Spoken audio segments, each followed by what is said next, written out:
Come si usano gli e lo in italiano? Scopriamolo nel video di oggi. Ciao a tutti e benvenuti a un nuovo video. Io sono Stefano e sono un insegnante di italiano per stranieri. Nel video di oggi parleremo dei pronomi oggetto diretto e indiretto e capiremo quando usare gli e quando usare lo. Questo può sembrare un argomento un po' complesso, ma non preoccuparti perché con questa lezione e un po' di pratica sarà più facile. Iniziamo subito con l'argomento di oggi e vediamo una frase come esempio.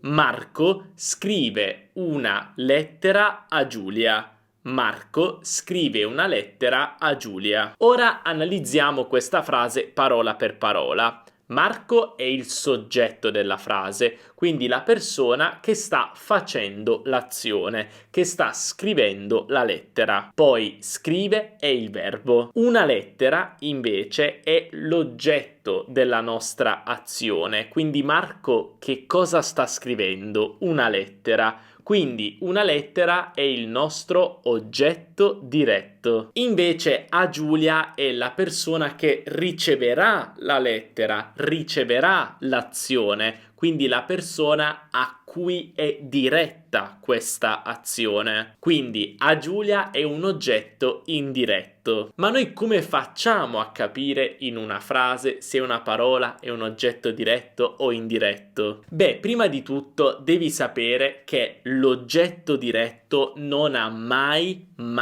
una preposizione. Infatti, nell'esempio che abbiamo visto, prima di una lettera non abbiamo una preposizione. Invece l'oggetto indiretto ha sempre la preposizione a. Infatti noi abbiamo detto a Giulia. A Giulia. Poi possiamo anche capire un'altra cosa. In italiano ci sono dei verbi che seguono una particolare costruzione con l'oggetto diretto e l'oggetto indiretto. Per esempio, i verbi di dare, come dare, regalare, portare, possono avere un oggetto diretto e un oggetto indiretto. Seguono questa costruzione: dare qualcosa a qualcuno. Per esempio, io do una mano a mio fratello. A mio fratello è l'oggetto indiretto e una mano l'oggetto diretto. Io regalo una collana alla mia fidanzata. Una collana è l'oggetto diretto, alla mia fidanzata un oggetto indiretto. Oppure io porto i fiori a mia mamma. I fiori è un oggetto diretto, a mia mamma un oggetto indiretto. Lo stesso vale anche per i verbi di comunicazione scritta e orale. Per esempio il verbo dire o scrivere. Anche questi possono avere un oggetto diretto e uno indiretto e seguono la costruzione dire qualcosa a qualcuno. Per esempio, ho detto un segreto a Giulia, un segreto è l'oggetto diretto e a Giulia l'oggetto indiretto. Oppure devo scrivere un messaggio a mio padre, un messaggio è l'oggetto diretto, a mio padre l'oggetto indiretto. Poi però ci sono dei verbi che possono avere solo un oggetto diretto, come per esempio mangiare, per esempio io mangio la pizza, o aiutare. Per esempio, noi aiutiamo le persone povere. Qui non possiamo avere un oggetto indiretto a qualcuno, ma solo un oggetto diretto. E poi ci sono anche verbi che si usano solo con un oggetto indiretto, cioè non possono avere un oggetto diretto, come per esempio il verbo piacere. Per esempio, a Luca piace il tennis. Questa è una costruzione un po' particolare. In questo caso tennis è il soggetto e a Luca l'oggetto indiretto. O anche il verbo telefonare. In italiano si dice sempre telefonare a qualcuno. Abbiamo la preposizione a, quindi un oggetto indiretto. Per esempio, hai telefonato a tua zia? Ma se vuoi approfondire questo argomento e vuoi imparare più cose di grammatica italiana, come per esempio i pronomi, ma anche le preposizioni, i verbi e tanto altro, voglio annunciarti che il mio nuovissimo corso Italiano Vero Base è ora disponibile. Questo corso ti permetterà di costruire delle basi solide per il tuo italiano e smettere di fare errori, così che parlerai l'italiano vero e autentico che parliamo in Italia. Questo corso è per gli studenti che non ancora hanno delle basi in italiano e non preoccuparti, posso insegnartele io, ma è anche per le persone che già hanno le basi in italiano ma vogliono ripassarle e rinforzarle. Ho molti studenti anche avanzati che sono super bravi col congiuntivo che però poi ancora sbagliano i pronomi o le preposizioni. È normale, non preoccuparti, sono argomenti base che però gli studenti sbagliano anche quando sono davvero bravi. Insomma, con Italiano Vero Base potrai imparare le basi da zero o anche rinforzare tantissimo le cose che già conosci. Insomma, con Italiano Vero Base potrai davvero migliorare tantissimo il tuo italiano e imparare tante nuove cose, così che parlerai l'italiano vero e autentico che parliamo in Italia. Puoi visitare il mio sito web www.teacherstefano.com/corsi per dare un'occhiata al mio nuovo corso Italiano Vero Base. Sono sicuro che ti piacerà tantissimo. Benissimo, adesso andiamo avanti e dato che abbiamo capito cos'è un oggetto diretto e che cos'è un oggetto indiretto, cerchiamo di capire quali sono i pronomi. Iniziamo dai pronomi oggetto diretto, che sono mi, ti, lo, la, ci, vi, li e le. Invece i pronomi oggetto indiretto sono mi, ti, gli, le, ci, vi, gli o loro. Se paragoniamo queste due liste possiamo vedere che i pronomi sono molto simili.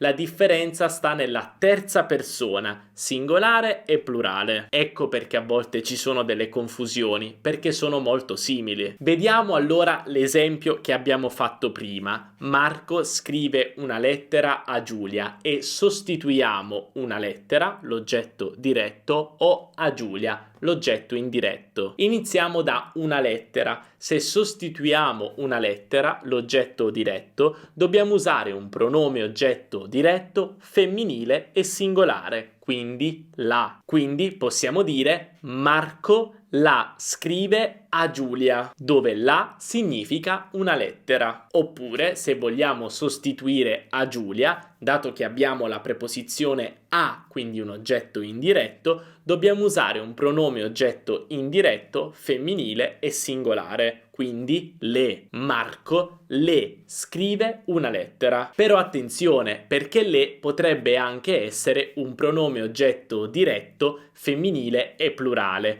Per esempio, nella frase quest'estate visitiamo le rovine a Pompei, le rovine è un oggetto diretto femminile e plurale che possiamo sostituire con le, quindi le visitiamo quest'estate. Attenzione a non confondere le plurale oggetto diretto e le singolare oggetto indiretto. Vediamo un altro esempio. Chiedo un consiglio a Luca. Se sostituiamo un consiglio, l'oggetto diretto, usiamo un pronome oggetto diretto maschile e singolare, lo.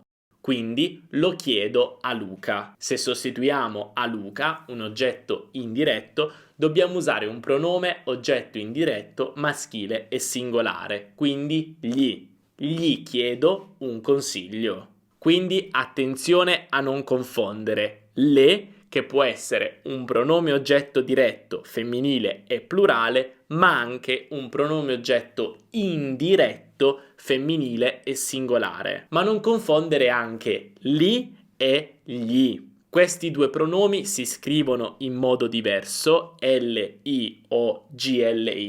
e si pronunciano anche in modo diverso. Infatti abbiamo li e gli.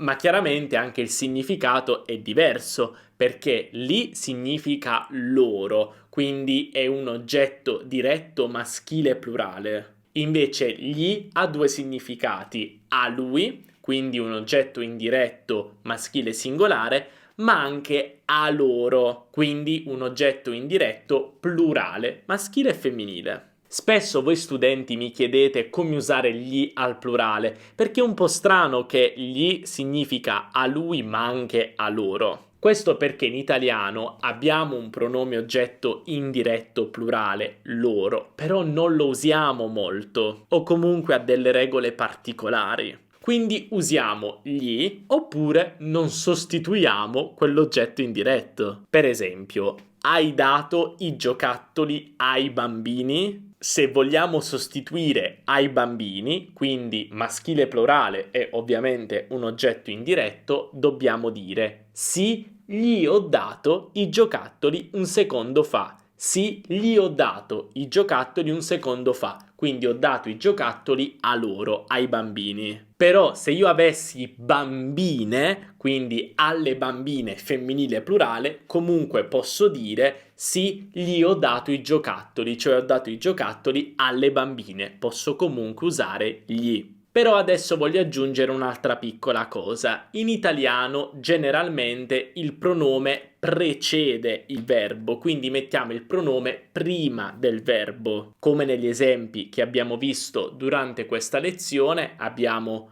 Marco le scrive una lettera, quindi le scrive, le prima di scrive, le visitiamo o gli chiedo un consiglio. Però ci sono delle eccezioni, infatti con l'imperativo e l'infinito è un po' diverso. Però se vuoi ho fatto un video proprio su questo argomento, sulla posizione dei pronomi, che puoi guardare, te lo consiglio, ti lascio il link qui sotto in descrizione.